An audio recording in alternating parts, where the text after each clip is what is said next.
Antara akhir dari COVID-19. Kita sudah punya teknologinya, kita tinggal mengembangkannya, dan kita bisa menjadi negara pertama di dunia yang mengembangkan dendritic cell vaksin imunoterapi yang dunia juga sudah menyetujui menjadi atau menghipotesiskan untuk menjadi the beginning of the end. Mulai untuk mengakhiri COVID-19.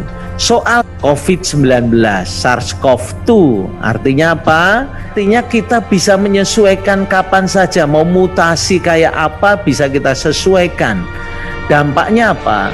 Ketahanan kesehatan nasional menghadapi pandemi dengan membuat imunitas yang baik buat setiap warga negara. Sekarang di seluruh dunia sedang membicarakannya, termasuk terakhir dari New York dan sebagainya, karena di Elsevier sudah terbit jurnal ya PubMed.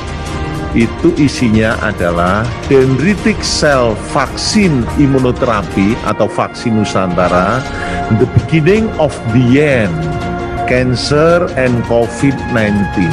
Artinya apa? Dunia sepakat punya hipotesis bahwa yang akan menyelesaikan hal ini termasuk COVID-19 adalah dendritic cell vaksin imunoterapi atau vaksin Nusantara. Vaksin ya, keamanan, kemudian khasiat atau efikasi, kemudian kualitas karena dia menghasilkan imunogenitas yang baik, itu harus terkonfirmasi dengan baik dari hasil uji klinis fase pertama. Kalau tidak ada konfirmasi yang cukup, yang baik, yang dianggap memadai, maka peneliti diharapkan melakukan koreksi, melakukan revisi pada fase klinis tingkat pertama. Ya, tentunya di dalam penelitian itu ada kaidah-kaidah, ada kaidah-kaidah etik, ada kaidah-kaidah penelitian. Yang tentunya ini adalah suatu penelitian yang sangat besar, yang skalanya demi kepentingan bangsa dan negara, dan juga yang dipertaruhkan adalah TNI, termasuk TNI AD, termasuk RSPAD, bukan diri saya sendiri. Oh, Anda memasukkan yang dipertaruhkan adalah TNI Angkatan Darat? Betul. Jadi kita akan berusaha mentaati semua tahapan-tahapan penelitian dengan baik, walaupun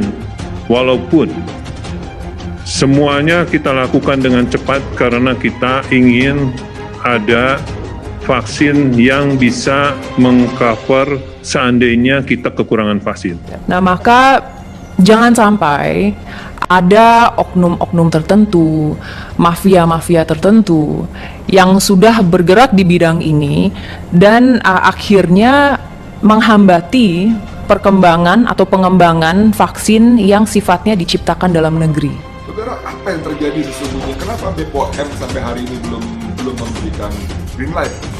Kemudian alasannya adalah karena vaksin Nusantara tidak cocok disebut Nusantara karena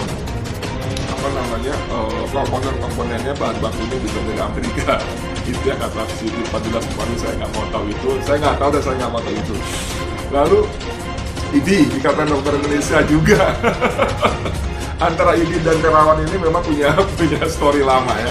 Mereka nggak akur lagi tuh ya, nggak akur, apalagi nyebutnya ya nggak temenan lah kalau kata Bang Arif Munandar ya dalam temanya, nggak temenan. Jadi saudara, apa yang sebenarnya terjadi? Kita bisa membacanya begini.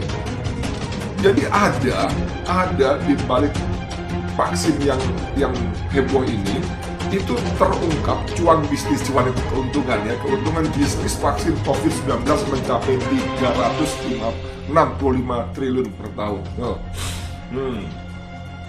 Betul nggak sih? Ini dia ya. Nanti saya kasih screenshotnya insya Allah.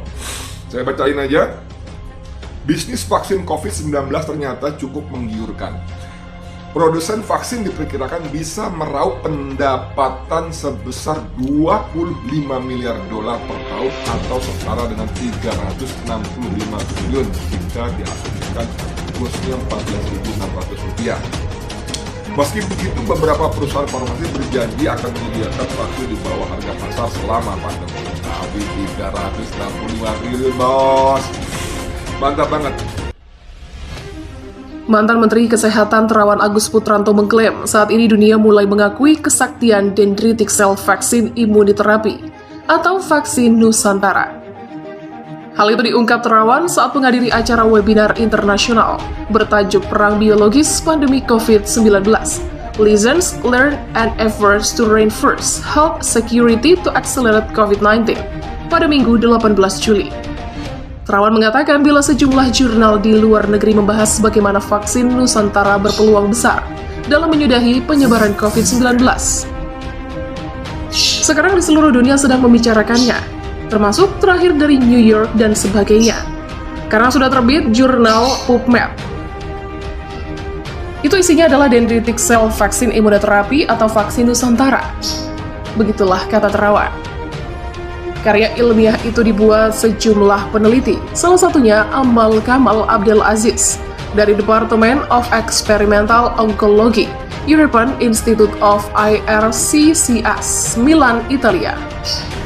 Selain itu, Terawan meyakini dunia juga berasumsi vaksin Nusantara dapat dijadikan senjata utama untuk melawan virus corona. Artinya apa? Dunia sepakat punya hipotesis bahwa yang menyelesaikan hal ini termasuk COVID-19 adalah vaksin Nusantara. Berangkat dari pembahasan vaksin Nusantara yang menjadi topik karya ilmiah, Terawan memastikan bila vaksin itu aman disuntikan ke tubuh manusia. Itu sangat safety karena kita sudah lama berkecimpung dalam pembuatan dendritic cell vaksin imunoterapi. Dengan tim Dr. Nyoto selaku moderator, bersama-sama dengan kita sudah mengembangkannya jauh-jauh hari untuk penanganan kanker. Begitulah katanya menegaskan. Vaksin Nusantara juga digadang dapat disesuaikan dengan kondisi virus corona yang terus mengalami mutasi. Kita hanya mengubah antigennya menjadi antigen artifisial atau antigen rekombinan COVID. Artinya kita bisa menyesuaikan kapan saja. Begitulah ujar Terawan. Ya, internasional, vaksin Nusantara tak hanya tuntaskan masalah COVID, melainkan juga kanker. Vaksin Nusantara tak hanya menjadi akhir dari coronavirus disease 19 di dunia, melainkan juga penyakit kanker. Hal itu diungkapkan mantan Menteri Kesehatan Terawan Agus Putranto dalam kanal YouTube Jordan Liono.